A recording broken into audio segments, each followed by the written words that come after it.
मित्रों, कलयुग के प्रारंभ होने के बाद 30 वर्ष पहले गीता को अर्जुन के अलावा संजय ने सुनाया था और उन्होंने धृतराष्ट्र को सुनाया। गीता में श्री कृष्ण ने 574, अर्जुन ने 85, संजय ने 40 और धृतराष्ट्र ने 1 श्लोक कहा है। हरियाणा के कुरुक्षेत्र में जब यह ज्ञान दिया गया तब मार्गशीर्ष माह के शुक्ल पक्ष की तिथि एकादशी की थी। उस दिन रविवार था। कहते हैं कि उन्होंने यह ज्ञान लगभग 45 मिनट तक दिया था। अर्जुन के नंदी घोष नामक रथ पर सारथी के स्थान पर खड़े होकर श्री कृष्ण ने अर्जुन को गीता का उपदेश दिया था। मित्रों, अक्सर ये सवाल रहता है कि गीता में आखिर लिखा क्या है। गीता में भक्ति, ज्ञान और कर्म मार्ग की चर्चा की गई है। उसमें यम, नियम और धर्म कर्म के बारे में भी बताया गया है। गीता ही कहती है कि ब्रह्मा ईश्वर एक ही है। गीता को बार बार पढ़ेंगे तो आपकी समझ इसके ज्ञान का रहस्य खुलता चला जाएगा। गीता के प्रत्येक शब्द पर एक अलग ग्रंथ लिखा जा सकता है। इसका कोई सभी अध्याय ज्ञान से भरपूर है। इसलिए मित्रों, विषय भले ही एक हो लेकिन प्रत्येक अध्याय में अलग ही तरह का ज्ञान छुपा हुआ है। गीता में श्री कृष्ण ने सृष्टि, उत्पत्ति,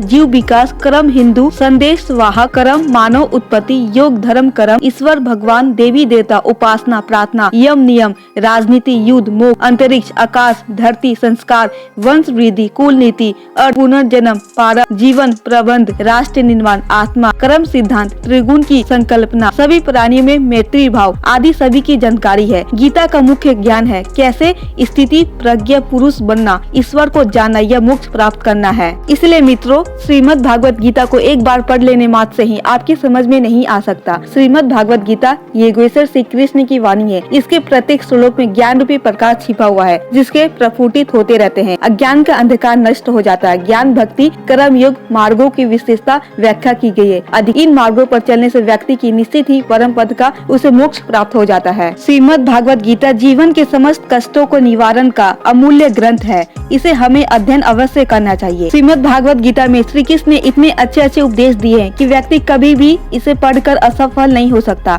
अपने जीवन में आ रही बाधा, संघर्ष को ये पार करके सफलता प्राप्त कर सकता है।